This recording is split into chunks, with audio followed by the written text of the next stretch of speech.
Það var alveg 1-0 sigur á móti Skagamönnum, fyrsti sigurinn kominn í hús. Hvernig bara gerir þetta upp?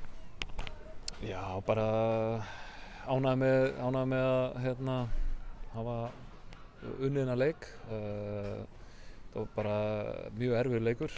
Ég var svona nokkuð sáttur, mér fannst við vera undir svona kontról í fyrri hálfleik. Mér fannst við stýra leiknum ágætlega og á þess að kannski sköpuðum ágætis stöður sem við náum kannski ekki að búa til færi úr en svona heilt yfir bara er ágætis svona kontról á okkur.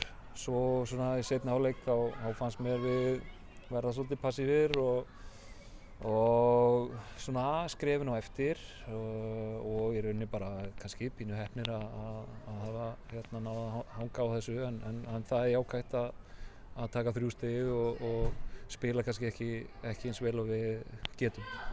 Þannig þið getið spilað betur en þetta og vonast til þess kannski, eða hvað? Já, sjálfsögðu, þetta er svona bara klárlega, sérstaklega sóknarlega, við verjumst vel heilt yfir en svona sóknarlega þá fannst mér við vera svona pínu passífir, mér fannst við spila ágætlega úr svona niður í neðstu blokk hjá okkur og komast svona út úr pressu og endum þá svolítið á að fara kannski aftur niður á markmann í staðinn fyrir svona að nýta okkur því svæði sem voru í boði.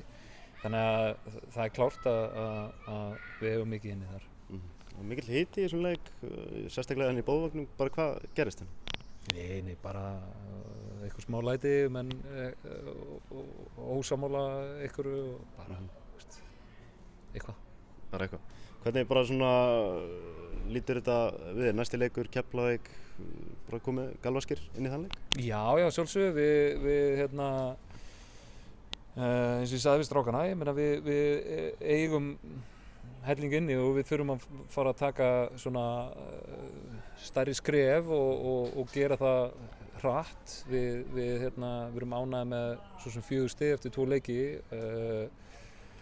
og eins og ég sagði áðan, það er gott að taka 3 stig í dag á þess kannski að vera upp á okkar besta en við þurfum að fara að sýna okkar rétta andlit, það er klárt. Þannig að það er bara núna bara að æfa vel og gera okkur klára fyrir miðvikudaginn. Gleðið tíðindi að Anton Logi, hann kom inn á í dag? Já, það er bara frábært fyrir okkur. Það er og fyrir hann, þetta er búið að vera þraut að ganga hjá honum og við erum bara mjög ánægðir náttúrulega að vera búin að fá hann og ekki síst bara fyrir hann persónulega og að bara frábær leikmaður og kemur til með að nýtast okkur vel. Eitthvað slúraði mig í hádeginu í dag að Hólmbert Aron, að þið varu með augast á honum, er það rétt?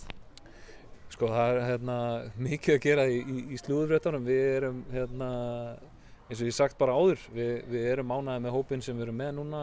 Auðvitað ef eitthvað dettur inn sem okkur líst vel á, þá skoðum við það. En er samtalið virt? Við Hólmbert? Það held ég ekki. Takk hérlega. Takk.